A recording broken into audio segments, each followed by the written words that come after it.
The Americans are taking over the British atomic bomb project, this time on The Rest is Classified. Britain's been working in secret to develop its own bomb, but it's going to need the Americans' resources and help to do it. But along with the British scientists heading for the Manhattan Project is going to be a spy for the Soviet Union who will help Stalin get the nuclear bomb.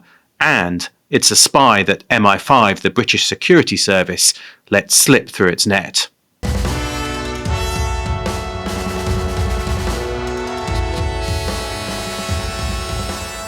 There have been things in my life that I must admit I would do differently.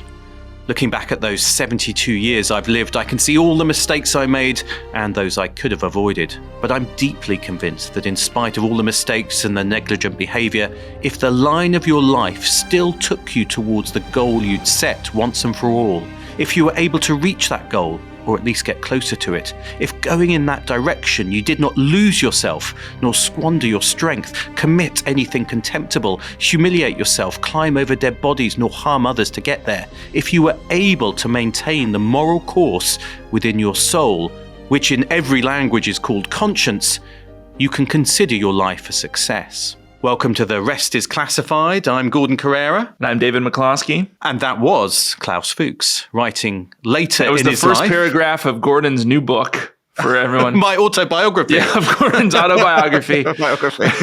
A life of conscience. But no, that was Klaus Fuchs rather than Gordon Carrera, offering some clues on why he made the fateful decision to spy for the Soviet Union. We looked last time at Klaus Fuchs, this fascinating figure, who talks there about conscience, who'd grown up in Nazi Germany, who'd fled to Britain, who'd been interned in Canada, who'd been this brilliant mathematician and theoretical physicist, and who'd had a communist past and some communist friends. And we'd left him really just as he was being drawn into what he discovered would be Britain's nuclear program, and also meeting with agents of Soviet intelligence. Well, that's right. And I think, Gordon, it's probably at this point in the story helpful to kind of set up a bit of the Soviet intelligence services that Klaus Fuchs is actually going to meet with and start to really work for in the coming years and months. So the Soviet intelligence services in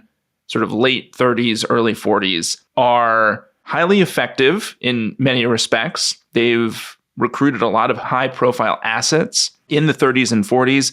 You mentioned last time Kim Philby and the Cambridge Five. That's probably the most notorious example.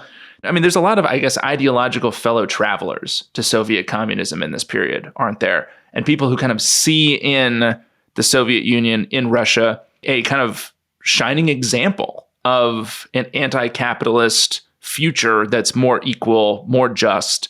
And this is really the period, which now, you sort of think, that sounds bonkers, but this is before we knew what we knew about Stalin's purges. And the Soviet intelligence services have, I think, really recruited a lot of ideological spies in this period. And have really, I think, built up a very high-profile stable of assets across the West. That's right. I think Klaus Fuchs, to some extent like Kim Philby, is one of those people who'd seen those street battles, in Fuchs's case in Berlin and Philby's in Vienna when he was there, between communists and fascists, and decided they wanted to be on the side of communists. So there was a kind of ideological belief in communism, but also a kind of anti-fascism, which was leading lots of idealistic young people, I think, to the Soviet Union and to its intelligence agencies, which were at this point the GRU, which I guess was the military intelligence agency of the Soviet Union, and the NKVD,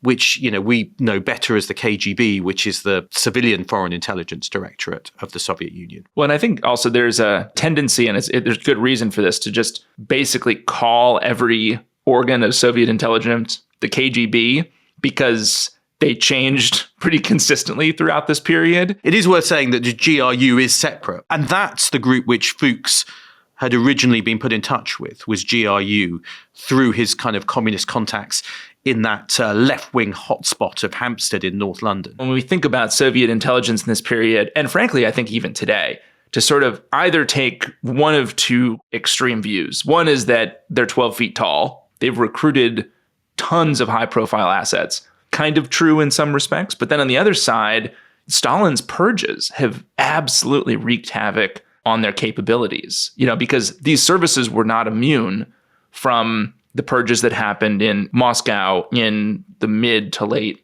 1930s. I mean, the other thing we should note here is that it's a lot easier for the Soviet services to operate in the West than it is for Western services to operate in the very closed Soviet Union. So as a result, the Soviet services, be it predecessors to the KGB, be it the GRU, they're very active in talent spotting in the US and in Western Europe.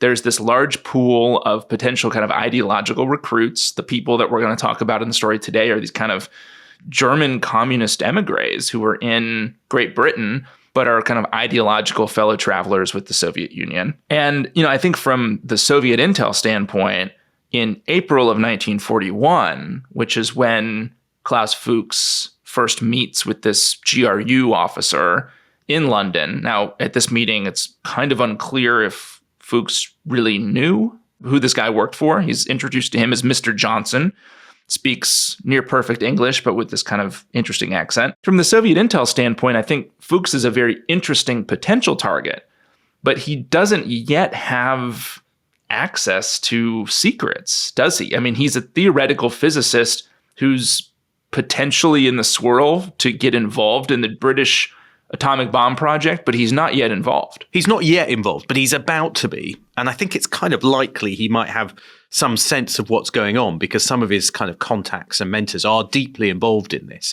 And I think it's around this time he gets contacted by Rudy Piles, who is another one of these kind of emigre brilliant scientists, and contacts him and is one of his kind of mentors and basically says, would you like to work on a secret project for me? It's probably worth talking about this secret project a little bit because the field of atomic research at this stage is pretty new.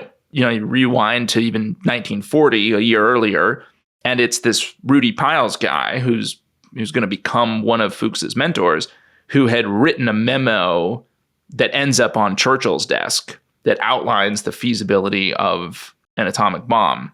And to just paint a picture of how new the science is here, the neutron, Gordon, is discovered only in 1932. So this is like cutting edge stuff, right? We're only a few years away at this point in the story from the neutron even being discovered. And there is a group of German scientists in Britain who had sort of participated in and knew of experiments in which uranium atoms had been split by bombarding them with neutrons, which in the process released massive amounts of energy. And it's kind of that theoretical concept that's going to serve as kind of the foundation for the work that Fuchs is going to get involved in. And for those not watching on video, Gordon is smiling as I try to describe the science behind an atomic bomb. And we've had fights in kind of working through this story over how deep we're going to go here. And this is the point where I'm going to turn it over to Gordon Carrera to describe the science of atomic weaponry. Take it away, Gordon. Well, no, I was enjoying. I thought you did very well. Splitting the atom, that's all you need to know. So I'll try and do it concisely. The key thing is splitting the atom, and it's about using uranium-235, which is fissile, which breaks apart and releases energy. And what they've realized is if you can enrich uranium, so there's more uranium-235, then it becomes possible to build a bomb, but you still need to find a way to weaponize it and to turn it into something that will actually explode. So there's a lot of kind of practical industry, but also theoretical physics required to understand how to do that. That's my explanation, David. Did that make sense? That's good. Did you know, Gordon, actually, when I was a management consultant, I got to spend months working at a nuclear power plant, and my ability to describe the science never matured beyond what you just described. The key point, though, is at the start of the Second World War, you've got this point at which people have realized it's theoretically possible to build a bomb, but no one knows yet how to actually do it and how to weaponize or how possible it is, or how far other countries might have got on that process. The theoretical physics are directly connecting to the possibility of a weapon here. And it had actually been German scientists in Germany who prior to the war had first discovered nuclear fission, right? Splitting the atom. And within a week of hearing of the discovery, Oppenheimer at his lab in Berkeley had sketched out the basic design for an atomic bomb. Now, it's theory at this point, but this direct connection between fission and weaponry is, to your point, it's in Germany, it's in the Soviet Union, it's in the States, and it's in Britain, where you have these scientific communities who are starting to work on and think about how you might translate it into a practical weapon. And of course, the race right at this point in 1941 is with the Nazis. And there's a group in Britain, Fuchs is part of this, and they are concentrating a group to begin working on the British atomic bomb in Birmingham. And it is a race against the Germans to build this weapon. So Fuchs is being brought into this circle with Rudy Piles, I think, is the kind of key figure. And it's interesting as well because it's a group of largely refugee, expat scientists. A lot of them have got kind of German backgrounds who are working together, who become very close. I mean, Piles actually hosts Fuchs, and to Piles and his wife, he becomes almost like a kind of surrogate son. They're very, very close, all part of this kind of relatively small group of scientists. And I think at this point as well, Britain has actually got the leading edge on the theoretical side of it, partly thanks to, people like Piles and Fuchs. Actually, when it comes to the theoretical work of building the bomb, Britain is arguably in the lead at this point, and Fuchs is now being brought right into the heart of this program. Well, and this is the point where a lot of his potential as a Soviet asset translates into practical kind of intelligence, right? Because in May, Fuchs makes the move to Birmingham to join the uranium people, as they're referred to, who are working on atomic research and how to translate these insights into a weapon. Fuchs is, again, with the Piles. I mean, Rudy Piles' wife actually buys Fuchs's clothes. I mean, he's sort of brought on as this member of the family, and he's beginning to work on the British atomic bomb project. And I think it really does beg this question of how in the world MI5 clears him for this, because we have this report going back to the mid-30s from Germany that kind of lays out Fuchs's communist connections. And there's also been in the interim a corroborating report from an MI5 informer who's sort of among the German emigres talking about how Fuchs is a communist. And I think it was actually well known in his academic circles, his sympathies for the Soviet Union. You put this guy on the most sensitive project in Great Britain.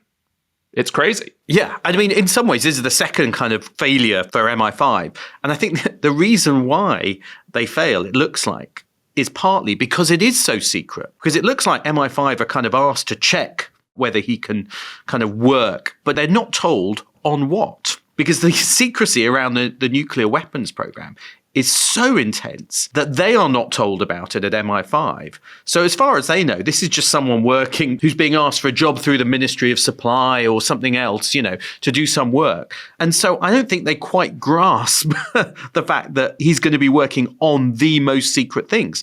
And that's because of the kind of secrecy around it. So he starts work in the kind of May, June, July. And actually, it's only by October that he's actually cleared to work, but they do clear him. He's already been working for a few months, and he's already actually effectively been given access to the secrets. It is another miss, basically, by MI5. There are these traces around him, but again, they just seem to discount them and consider them almost kind of normal to have some kind of communist contacts. It's also important to note just, how few people you would have that would be qualified to work on these projects, right? Because within the first week of starting to work on this contract in Birmingham, Fuchs has calculated how the neutrons ejected by the atoms would scatter when they're hit during the fission reaction. He's theorized a reduction in the amount of uranium-235 required for a sustained reaction. So this is not really widget making. There are very few people who are qualified to do this, and I'm sure at some level, there's a thought that this guy's absolutely brilliant. He's working on a really technical, very sensitive weapons program, and, we're willing to take the risk. So by the summer of 1941, though, I think we're at another real turning point in the story of Klaus Fuchs. So in June, Hitler has invaded the Soviet Union, right? So Germany and Russia, which had been in this sort of tense kind of non-aggression pact, the Nazis break that. Britain is now a Russian ally. And Stalin is pleading for help in Europe. And Churchill has kind of got this lofty rhetoric when Britain and Russia join forces against Germany. He says, we shall give whatever help we can to Russia and the Russian people. And yet, I think from Fuchs's standpoint, in Birmingham, he's seeing this work on a superweapon not going to the Soviet Union, right? The Brits are not sharing any of these insights with Russian scientists.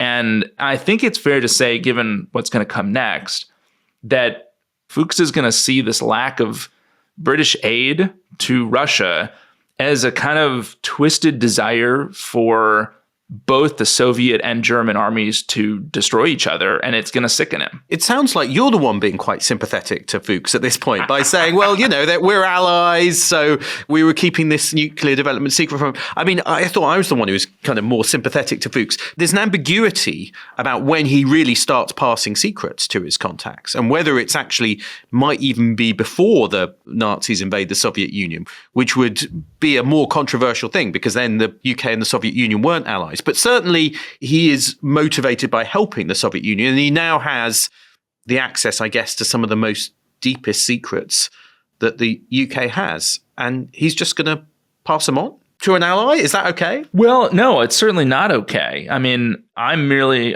Gordon, trying to understand the mind of the traitor and lay it out. I think you're the one who's continually showing sympathies for various sun-deprived scientist types who share secrets with the Russians.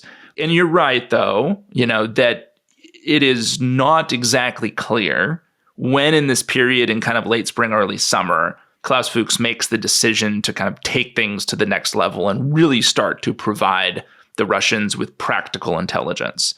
But I think it's fair to say that it's in this period, and it probably is sometime around when the Soviet Union is invaded by Nazi Germany, that Fuchs starts to see Britain's alliance with Russia as a sort of permission slip to share secrets with Moscow. And the Soviet archives record that Klaus Fuchs had remembered his contact from that April party with the GRU officer, Simon Kramer, who Fuchs knew as Johnson.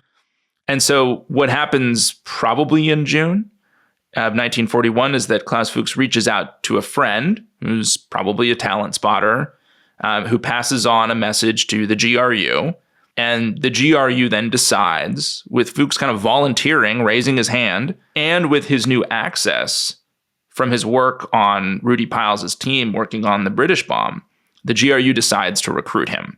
And it is a very interesting position, I think, for a spy to be in, because as one of his biographers will state, it's interesting that Fuchs is actually stealing the secrets, or he's going to be stealing the secrets, but he's also creating them by virtue of his scientific research. So a lot of the really sensitive stuff that he's working on is the basic kind of building blocks of an atomic weapon. So he's actually the one creating the secrets that he's going to give to the Soviet Union. And at this point, he is going to share the fact that Britain has a secret program and that it is building or trying to build an atomic bomb. The program was previously MAUD, was the kind of committee that was looking after it. And then it becomes Tube Alloys, is the kind of wonderfully low-key code name, isn't it, for the British bomb project? I mean, clearly designed to put anyone off the scent who might be interested in the Tube Alloys project. You'd go like, nah, not interested in that. But unfortunately, if you're the Soviet Union, you now know, or you're about to know, thanks to Klaus Fuchs, that Tube Alloys is Britain trying to build the bomb. It's not as sexy as the Manhattan Project, is it? The Manhattan Project sounds like a great spy thriller. Like Tube Alloys, I don't know. It sounds like something you'd buy in an aisle at Home Depot. Less suspicious, I don't know if you have those. It is less suspicious. That's true. But by August of 1941, Fuchs now has a GRU codename, Otto, and he is traveling to London to meet with a GRU officer who he calls Alexander. It's this guy, Simon Kramer, who he met in April back at that party in London. They start to meet in the evenings, mostly on weekends, and they'll basically do brush passes where they'll exchange papers that are sort of wrapped in packing paper or envelopes. They do that at crowded bus stops or on kind of quiet residential streets. And he's handing over material that he's working on, but also probably some of the kind of bigger, sexier stuff that Rudy Piles and his team had put together. And I think what's really important from the Russian or the Soviet intel standpoint is that the big secret he's passing on is that an atomic bomb is both physically possible and it is, I guess you'd say, commercially or industrially feasible. And I think the Russians have their own team of physicists who are starting to look at this too. And I think the fact that the Brits are actually starting to build some of the infrastructure that's going to help with uranium enrichment, and the fact that Rudy Piles and his team believe it's possible, that's actually really important to kind of anchor the Russian team in the way forward. They do learn on the Russian side from other spies like John Cairncross, one of the kind of Cambridge spies, about the existence of the program. But what Fuchs is doing is giving them the details of it, the hard physics and science, which the Soviets can then use to shortcut their program. I guess that is the key point, and the Soviets will accelerate what they do because they suddenly understand it's possible. And I love the Soviet name, Enormos, which is their code name for their bomb building project, which gives a sign of just how big a deal they think it is. Well, and some specific things that Fuchs would have provided that were immensely helpful to the Soviets were, well, number one, there's a practical method to sort of concentrate uranium-235. The amount needed for a single bomb was small. That was actually a huge insight because in wartime, getting a massive amount of uranium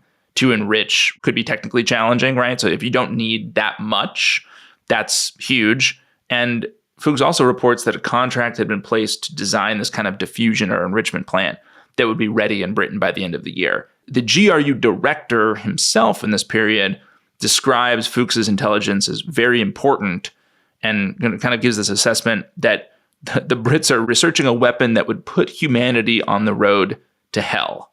So you have this kind of interesting contrast of this massive, really important intelligence that Fuchs is providing.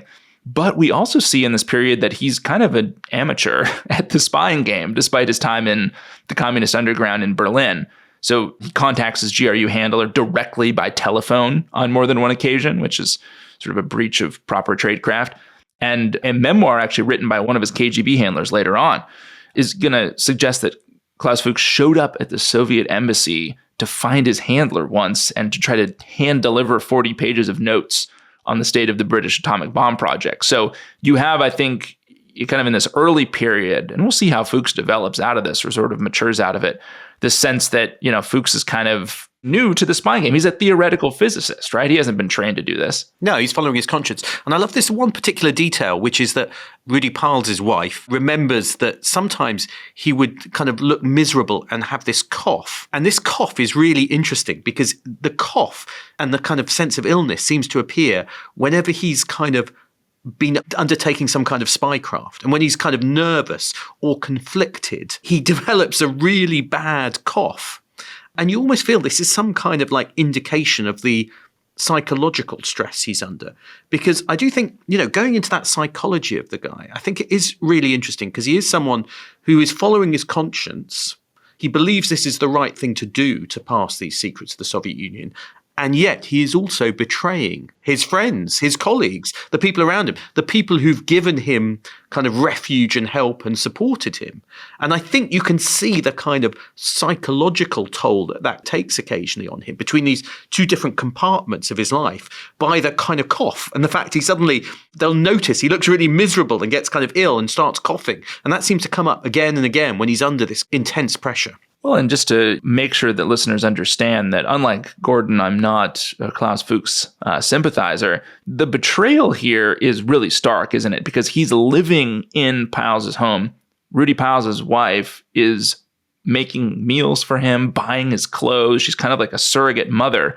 And all the while, Klaus Fuchs is betraying all of the research that Rudy Piles is leading for the British government. So the level of the betrayal there is very personal. It's not just these kind of faceless superiors that he's maybe, getting revenge against or taking information from. This is one of his closest friends and the person who's literally put a roof over his head in Birmingham. So anyway, by 1942, his GRU handler, Simon Kramer, is recalled back to Russia, and another emigre communist makes an introduction to a young woman, codenamed Sonia, who is in reality Colonel Ursula Kuczynski. She is a fanatical communist, a German, a rabid anti-Nazi, and also a resident, and maybe, Gordon, you could fill in some of this geography for me, a resident of Great Rollright, where, according to Ben McIntyre's book about her scones were apparently the envy of everyone in the village, and she is going to become Klaus Fuchs's new handler in London. Yeah, and Sonia, as she's known, is a kind of amazing figure whose career in espionage is absolutely remarkable, kind of all around the world, not just in Britain, over many years. And she's been working for the GRU under really effective cover and manages to elude British intelligence for many years. And so beyond her very good scones, I think as a spy, she was kind of first class. And I'm sure we might come back to her in a later podcast, because I think she'd be worth a story of her own. And it was actually her brother, Jürgen Kaczynski, who'd also known Fuchs as part of that kind of Hampstead crew that we talked about earlier. Although, I mean, Fuchs himself might not have known that they were brother and sister. But yes, they start meeting out on the kind of country roads near Banbury. They never meet for more than about half an hour. They go on walks together. They never go to the same place twice. It's now a pretty good tradecraft under Sonia, where for those years that they meet, he's able to pass quite a lot of detail to her, which she can then get passed back to the Soviet Union. It all has to kind of go by hand effectively, because it's too much detail, all these kind of drawings and designs that she's passing. It does make me wonder what in the hell was in the water in Germany in the 1920s and 1930s, because the number of sort of like extremely ideological lunatic communists and fascists that came out of that place, it's remarkable, isn't it? I mean, you have like so much of this story is German on German. It's remarkable. I mean, all of the top level sort of science in the world was German, right? In this period. And everybody was also extremely ideological. Where are the practical people in this story, Gordon? They're not here. So between 1941 and 1943, while he's being handled by Sonia, Fuchs is going to transfer almost 600 pages of copied reports, calculations, drawings, diagrams, designs for uranium enrichment, almost a kind of step-by-step guide on the ongoing process of learning how to build a bomb. Almost all of it's going to end up straight on Stalin's desk. And in June of 1942, Klaus Fuchs is going to take a pretty big step. He signs the official Secrets Act. And a month later, he becomes a naturalized citizen and swears an oath of allegiance to the crown, just as he is betraying some of its deepest secrets. So maybe, Gordon, there we take a break. And when we come back, we'll see how Klaus Fuchs winds up burrowing even deeper into the Second World War's most secretive project.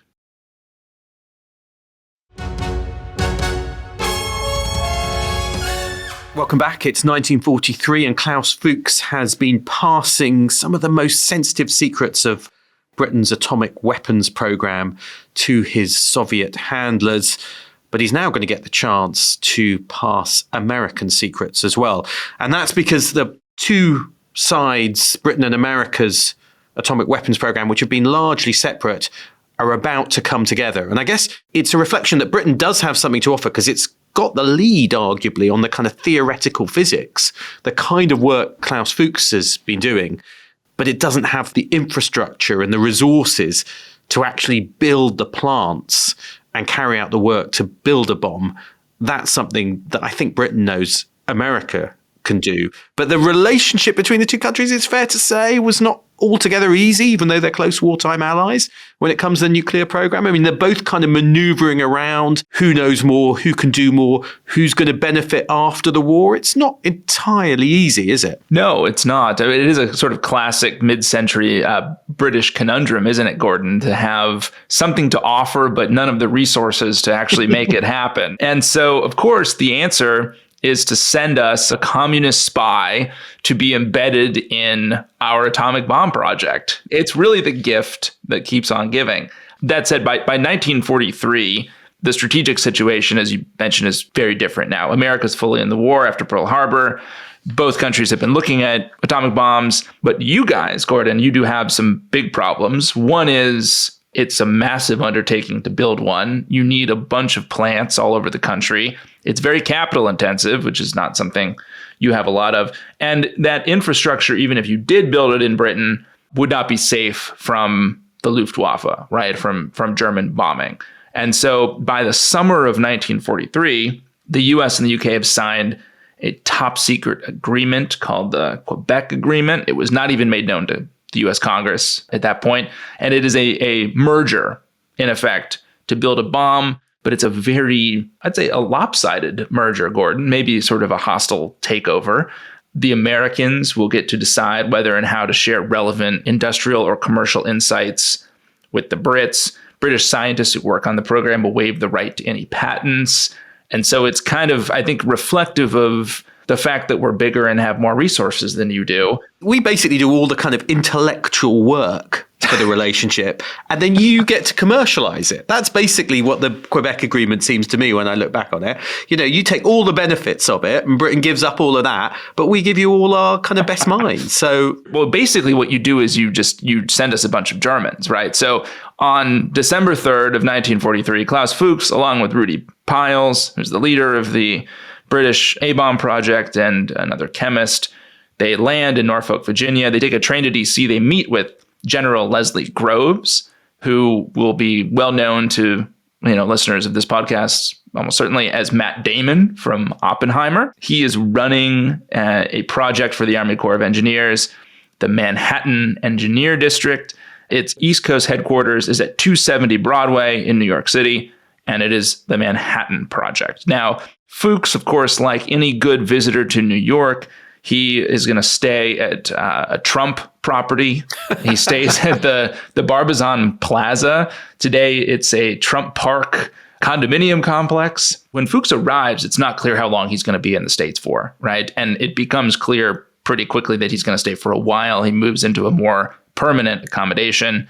And General Leslie Groves, Matt Damon, had been assured that everyone in the British delegation had been cleared by MI5 and the appropriate security organs in your wonderful United Kingdom, and that there was a special clearance that had been, sort of given to everyone who was going to work in the US. And so Klaus Fuchs, German communist Soviet asset, receives a card with his British affiliation and giving him unfettered access to the Manhattan Project facilities in New York. Yeah, and I'm afraid this is where it gets really bad for the Brits. There's going to be a big blame game afterwards about, how did Fuchs get into this program? And Groves is pretty clear that he basically demanded assurances from Britain that all these people had been security cleared. And when it all comes out, he lays the blame on Britain. I think that's kind of right. Now, what happens within MI5, and there's some great detail of this in Frank Close's book, Trinity, which has kind of gone through the MI5 files which have been released. And so there's one MI5 note. Now, this isn't passed to the US authorities, and it says, Fuchs is rather safer in America than in this country. And for that reason, I am rather in favour of him remaining in America, where he would be away from his English friends. And it goes on to say, it would not be so easy for Fuchs to make contact with communists in America. And so what the Americans are kind of told is it'll be very hard for him to, make political contacts. But actually, what the Brits are going is like, he's safer over there than back in Britain, because there's so many communists he knows or he appears to be in contact with that it's actually riskier for him to be here in the UK. Better over there. It's like the Germans exporting Lenin during the revolution. Let's get rid of this guy. What damage could he do in Russia? They actually say in one MI5 note, it would not appear to be desirable to mention Fuchs's proclivities to the authorities in the USA. So his proclivities, which I think we're talking about his communist proclivities. So there is an explicit kind of decision in MI5, it looks like, to not tell the Americans about some of the kind of questionable contacts he has and to effectively cover it up. So I'm afraid, in terms of problems for MI5, that's the big one. Those memos and those notes, which have later been declassified, show it was a pretty big screw up, I think, in letting Fuchs go over and in telling General Groves that it was all going to be fine. All was well, yes. It makes the special relationship feel not so special, I think, Gordon, there for a brief moment, So Fuchs is in Manhattan. He's doing exciting work like calculating kind of the effectiveness of components. But on February 5th of 1944, it's a very wintry Saturday in Manhattan. Fuchs has been in the city for a few months, and he, before he departed London, had set up a meet with a new handler. He has actually been handed over from the GRU and his contact with Sonia in London to a new handler, new agent runner in New York, who is going to handle the case going forward. And so Fuchs heads there on this kind of cold Saturday to go meet with his new handler. Yeah, and it's interesting, isn't it? Because he's being handed over from the GRU to the NKVD, the bit of the KGB. And it looks like, that's partly they've got better networks, but crucially it's because a decision's been taken in the Soviet Union that this is so important to get intelligence on the Western, the US and the British atomic weapons program, that it's been kind of centralized. And the NKVD, the KGB forerunner, has been told, you are in charge, you have primacy over this. That's right. And so Klaus Fuchs heads to a place on Henry Street. It's on the Lower East Side of Manhattan. Again, all the logistics had been arranged in advance. Now, Klaus is so paranoid that he won't even ask strangers on the street for directions. So he takes the subway, comes out, he sees a short, full-faced man in a dark suit and an overcoat. And the man has a pair of gloves. He's wearing one. He's also carrying a pair. And Fuchs, in a piece of tradecraft here that seems somewhat bizarre because you might notice it right away, has a book and he's carrying a green tennis ball. He does not have any of the other things that you need to play a game of tennis, namely the racket. And he crosses the street toward this man, and the man says, "What's the way to Chinatown?" And the guy has got a strong Philly accent, which I can't do. I can only do British accents, Gordon, or Edinburgh accents. But this guy from Philly, he goes by Raymond, which is a great, great Philly name. And everything has gone according to plan, except that the Philly guy, Raymond, was supposed to carry a single glove, not a pair, but it's okay. Contact has been made. And the guy refers to Klaus Fuchs by his code name Rest, which is his kind of KGB code name. Fuchs says, "Don't call me that. Call me by my name." And Raymond, probably worth setting him up a bit here. He's this kind of sad-eyed, timid Philly bachelor named Harry Gold, who's the son of Russian Jewish immigrants. And he's a kind of short, overweight guy who's become a true believer communist. His family was immiserated during the Great Depression. He's also got a background in chemical engineering. Now, critically here, he's not a KGB officer, right? But he is a kind of courier and legman for the KGB in the US. So Raymond and Fuchs walk together down the street. Raymond's trying to help Klaus relax. They take the subway, then a taxi uptown. They wind up at a restaurant on 3rd Avenue. Conversation's very sparse. Fuchs is very uncomfortable. They could be spotted, and they're in this restaurant. They're walking around after dinner. Fuchs starts to describe his work, kind of outlines the nature of the Manhattan Project as he understands it. You've got the sites in Tennessee and in Berkeley and Hanford and this place called Site Y in New Mexico, which is mystery site. And they lay out the tradecraft for future meetings. Fuchs, I think by this point, it's fair to say, Gordon, has matured a bit in his understanding of proper tradecraft, probably because of the tutelage from Sonia back in London. So Fuchs, I think, is in many respects actually more advanced than Raymond / Harry Gold in that. So, Fuchs says, let's not meet in any place twice, no restaurants. We'll keep it as brief as possible. Fuchs doesn't deliver any material at the first meeting, but soon he's going to start to provide, documents, diagrams, sketches, that kind of thing.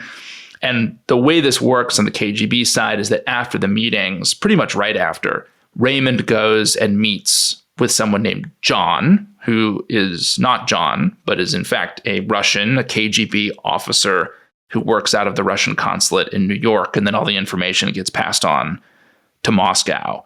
Now, I think it is interesting you mentioned this kind of handover from the GRU to the KGB. And it is fascinating now to look back at these memoirs. What does seem apparent is that the GRU did not provide the KGB with a lot of the information that Fuchs had provided in London.